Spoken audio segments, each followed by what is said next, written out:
Back in 2004, 89% of all Democrats voted for John Kerry.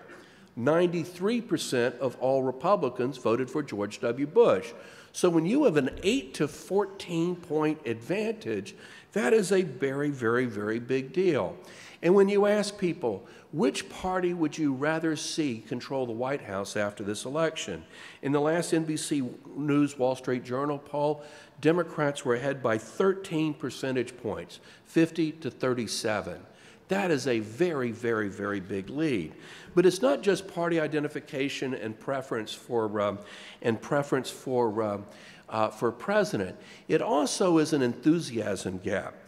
Gallup organization asked voters nationwide, are you more enthusiastic than usual, less enthusiastic, or about the same?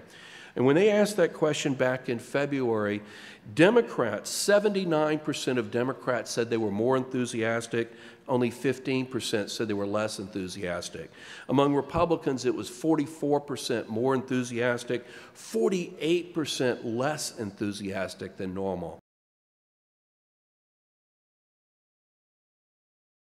I feel very strongly about this race. I feel experience is the key. And if you've been there, and I saw the Clinton administration make mistakes when they were first there, that mistakes won't happen now. And what do we need to do?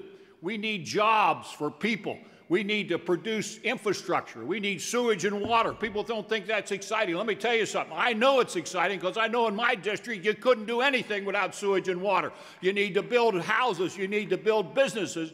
You need to attract people. You need those kind of things. You need locks and dams. You need all the things that she supports. And you need to coordinate. You need to hire good people. People that'll get the dollar back where it should be. The dollar's the weakest it's ever been. And gasoline prices have gone up with just the price of the war. And she'll be able to get this under. It won't happen overnight. Let me tell you something. It's going to be a very tough road for the next president of the United States. You need a person with integrity. You need a person with enthusiasm. You need a person with experience. And that's Hillary Clinton, the next president of the United States, Senator Hillary Clinton. Sometimes I see people who speak and act as though they think unions have no place in America anymore, and I wonder what country they've been living in. Unions are America. Unions built the great American middle class, and it is unions that have helped make our country the greatest and best in the world. I know that from firsthand experience, having both worked with and watched what so many of you have done over so many years. And I personally always recall, when I think about our unions, the heroic work that was done by so many of your members after September 11th. You didn't think twice about the dangerous conditions. People dropped everything they were doing across the New York region. They rushed to help. We needed you. No questions asked. Everybody just showed up. And it was heroic service for which I and millions of your fellow Americans are profoundly grateful. That's why I was proud to introduce the second responder legislation to train and certify and register skilled workers like you to respond to natural disasters and terrorist attacks.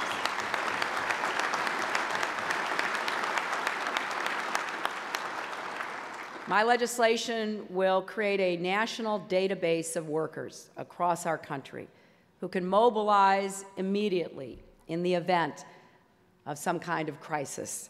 And I look forward to working with all of you to get that enacted into law. I know it's on the list of what you'll be lobbying for as you go up and talk to your elected representatives and stress the importance of making sure that our country is prepared.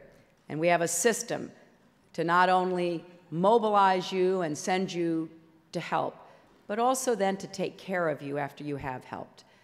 Because as my friends from New York know, we have been dealing with the aftermath of what people were exposed to on 9/11 in the days, weeks, and months after, and we want to make sure we're prepared to not only ask you to come to your country's aid, but then to be there to aid you in the event that you need it. When the economy is faltering, we need unions standing strong, because it's your negotiations that help raise the standard of living for everyone. You set the floor, and then we can build up to it. When other countries exploit their workers to disadvantage unions, we need unions standing strong for worker rights. And when 47 million Americans don't have health insurance, and millions more have it, but it costs too much and it doesn't cover enough, we need unions standing strong for the right to quality, affordable health care.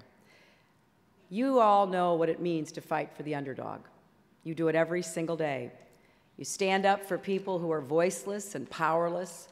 You go to those bargaining tables and you put down your demands and you stand firm. Well, we need a president again who's going to do exactly the same. We need a president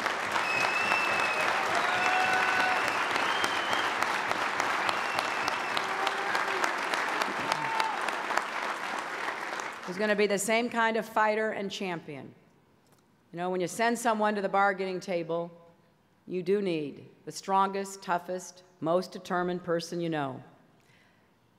Now, I know some people think I'm tough. Well, I think we need a tough president. After 8 years of George W. Bush and Dick Cheney,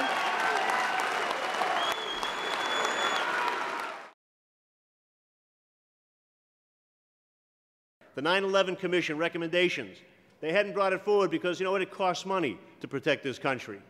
We brought it forward and made them vote on it, a large bipartisan majority. We finally are going to have some security for our rails, for our ports. We're going to be able to secure our nuclear plants, our chemical plants, and we're going to, for the first time, have interoperability of communication equipment, not just between federal, state, and local, but between the various health and police and fire organizations at the local level as well. Higher education, the largest investment in higher education since the GI Bill, because we finally got a chance to be in the majority and move forward on that. The COMPETE Act, 25,000 new teachers in technology, engineering, science, and math.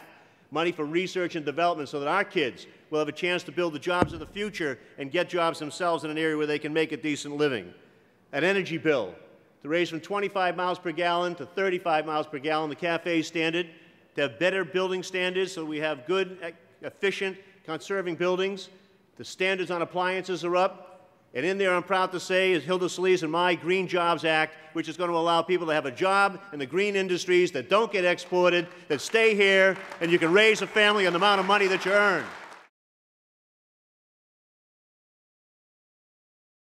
This is one of those rare elections where we can together make history, because Americans have seen what has happened to with George Bush running. You've heard my colleague, Senator Clinton, speak about it.